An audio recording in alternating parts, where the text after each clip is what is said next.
It's a market where the demand for furniture and furniture components worth over $6 billion was satisfied by imports in 2008. There has, in fact, been a growth in the market opportunity for furniture due to increased demands by hoteliers and other retailers.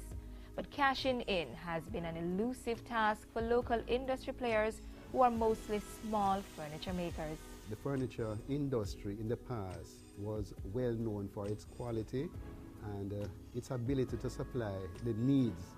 Over time, we fell off in terms of providing the volume that was necessary to supply demand and to supply demand at the quality that is required. Recognizing the need to address the critical issues relating to furniture quality and quantity produced locally, the Ministry of Industry, Investment and Commerce conceptualized the Furniture and Wooden Products Incubator Project. This incubator project, being spearheaded by the Bureau of Standards Jamaica and the Ministry, is geared at assisting furniture manufacturers to build capacity for expansion and growth using known and written standards and model designs. It involves setting up hubs, basically resource centers, that provide training and state-of-the-art machinery for use by small-scale furniture manufacturers lacking resources. It dawned on us, that if we were able to use standards to manufacture furniture, then we could go a far way in helping a lot of the young men who are tradesmen, but they've been just making items of furniture out of their head. So, and therefore they cannot deliver the amount and the volume and the quality that is needed to really make an impression in the marketplace. The system offers the opportunity for participants to outsource some of the work to places where trained workers could quickly complete them. This based on set standards and design. We just don't want everybody to just go out and do whatever they want and produce whatever comes to their mind. We want them to use standards to produce quality furniture. We can't have everybody buying a piece of equipment, and that would be impractical, because no furniture manufacturer, especially the small one, can have every piece of equipment that would be necessary to produce a design. But if they can use up time, machine time in a workshop, then that can make the project successful, and that is what we are trying to do.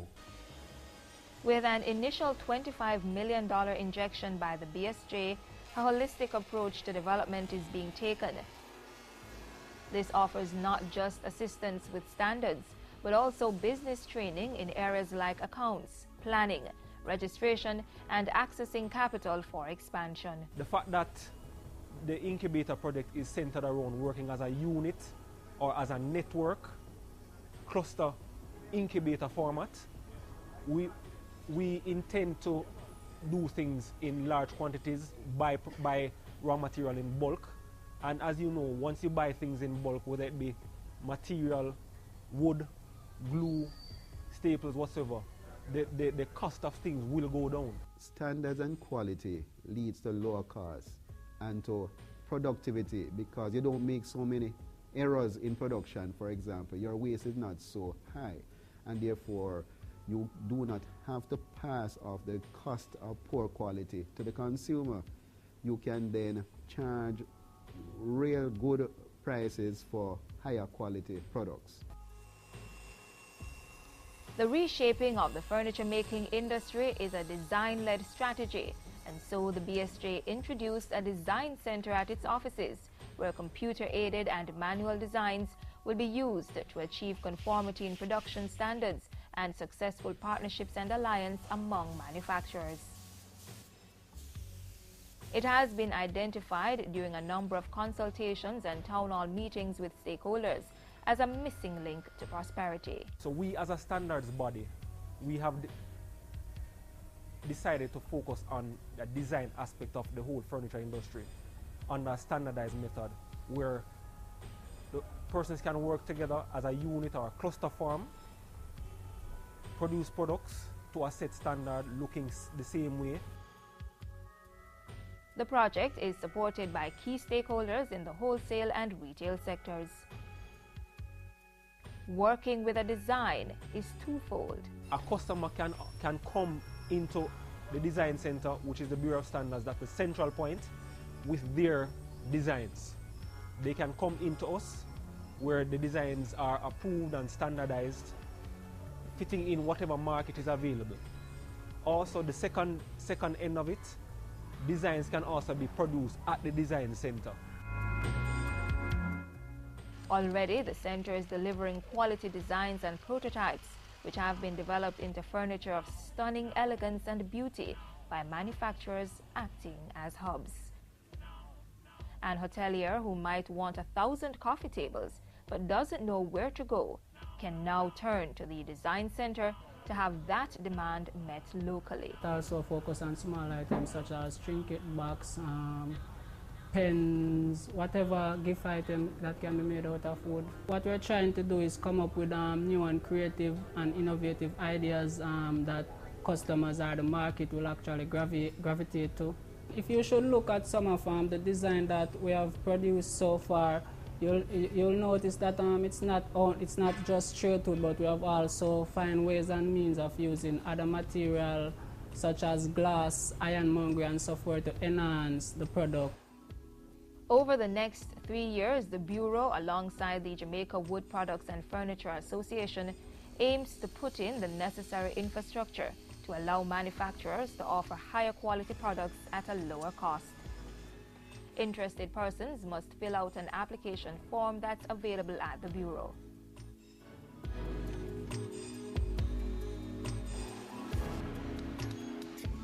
The Furniture and Wooden Products Incubator Project, offering advantages, better use of expertise, access to resources, technology, marketing, allowing mass production through partnerships with small firms and scope for job creation.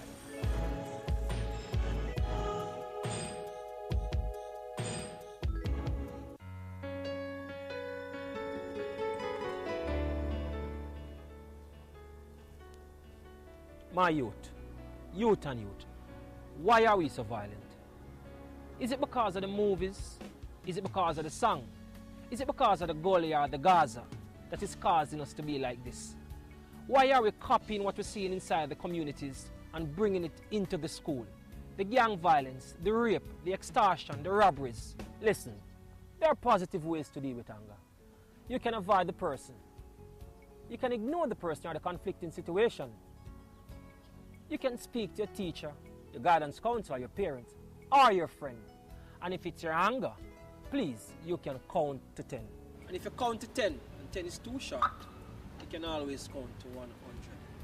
Stop the violence. I choose peace, and you all can choose peace. And if we all choose peace, peace must increase.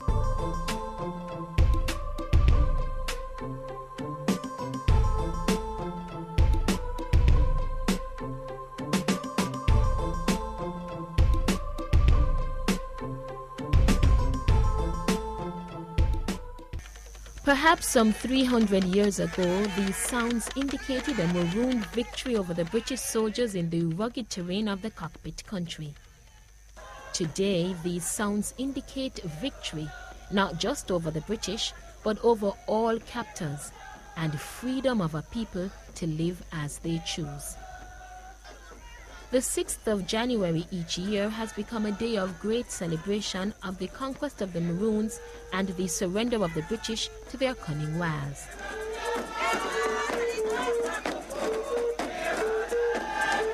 The journey to a kampong each year is a pilgrimage, a return, it seems, to hallowed grounds for those of Maroon descent, and an exploration for those wanting to know more about the culture and traditions of this intensely proud group of Jamaicans.